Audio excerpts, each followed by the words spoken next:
fighting violence with violence. What else would predators do in such a situation? I did a lot of research on you, Harley.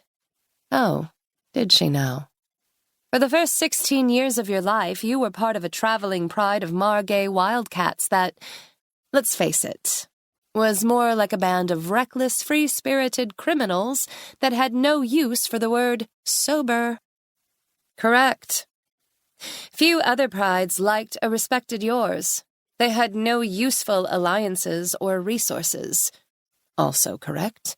It made your pride mates easy targets for prejudiced humans. Damn right it did.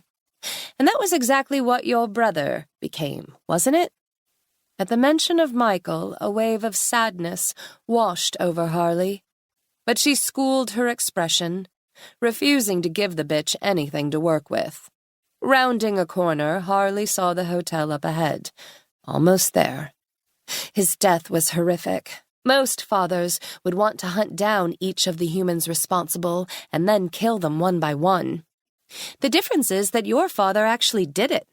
Coldly and without mercy. He didn't even deny it when he was caught and convicted. He was proud of what he'd done. Saw no wrong in it. One psychologist called him a psychopath. Said psychologist probably wasn't far from the truth. If I were you, I'd be infuriated with your father. By going to prison, he left you with your human mother, who was so devastated by having limited contact with her mate that she fell apart and couldn't take care of you. He left you with a pride that was never sober enough to protect you. They just wanted to party hard and live large. That was when your aunt came for you, wasn't it? It was. Her mother's family, who was wealthy and had a high standing in society, hadn't approved of Lily mating with Clive and joining his pride. As such, they had disowned her when she'd refused to reject him. But Lily's sister, Tess, had occasionally visited. That was how she'd discovered that Harley was having trouble. Hell, trouble was a mild word. Harley had befriended a wolf from the pack that neighbored the land her pride was squatting on back then. Mia was just 15 years old and already on her way to being a junkie. Mia's parents hadn't wanted to face it, so they'd claimed it was Harley's influence that had sent Mia down that path.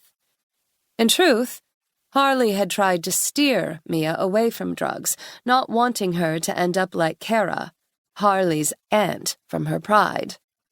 Hell, she'd even dragged Mia into her aunt's messy motorhome, where Kara had predictably been lying in a pool of her own vomit, and made her see what future awaited her if she didn't get her shit together. It had actually made a difference. For all of 3 days. Harley knew well that you could only help an addict if they wanted help. Mia simply hadn't wanted it. But Mia's pack had blamed Harley, using her as a scapegoat for Mia's addiction. They'd cornered and ridiculed her. They'd smashed the windows of her motorhome, and they'd even tried to physically assault her on a few occasions.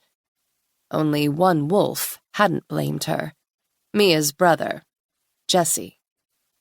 A wolf Harley had had the world's worst crush on. Although he'd believed her and looked out for her as best he could, he'd been unable to stop the harassment since, as a juvenile, he'd had no power or real say in the matter. An emotional wreck. Lily had been in no position to defend or protect Harley, so Tess had taken her away. Harley's grandparents had eventually accepted her, though they treated her as human and expected her to behave like one. But that had been okay, because she had the fabulous Tess. Her aunt didn't look at Harley and see someone who was half shifter or half human. She just looked at her and saw her niece. "You've lived in the human world ever since," continued Gabrielle. "You are half human, half shifter. You've spent large portions of your life in both the human world and the shifter world. That puts you in a very unique position. It gives you 2 different perspectives. What's your take on things, Harley? Are the extremists justified in their prejudice? Does the movement